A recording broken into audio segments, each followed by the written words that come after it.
বহাল না করা হবে, কোনো প্রতিশ্রুতির প্রলোভনে পা দিয়ে তারা এই জায়গা ছাড়বেন না।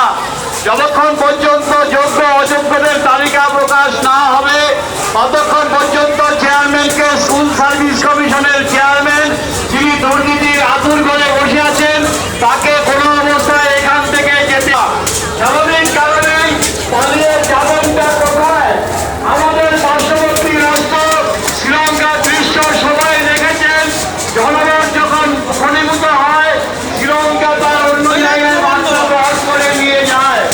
আজকে যোগ্য অযোগ্যদের যখন লড়াই চলছে, কারা যোগ্য কারা অযোগ্য, যোগ্যদের তালিকা প্রকাশ করা হচ্ছে না, অযোগ্যদের যারা টাকা দিয়ে চাকরি দিয়েছেন তাদেরকে আড়াল করার জন্য সে সময় দাঁড়িয়ে শিক্ষকের অনুমতি নিয়ে আমরা বলতে চাই যে 22 লক্ষ পরীক্ষার্থী পরীক্ষা দিয়েছিলেন, MBA বলুন BA বলুন, তারা সকলেই যোগ্য ছিলেন।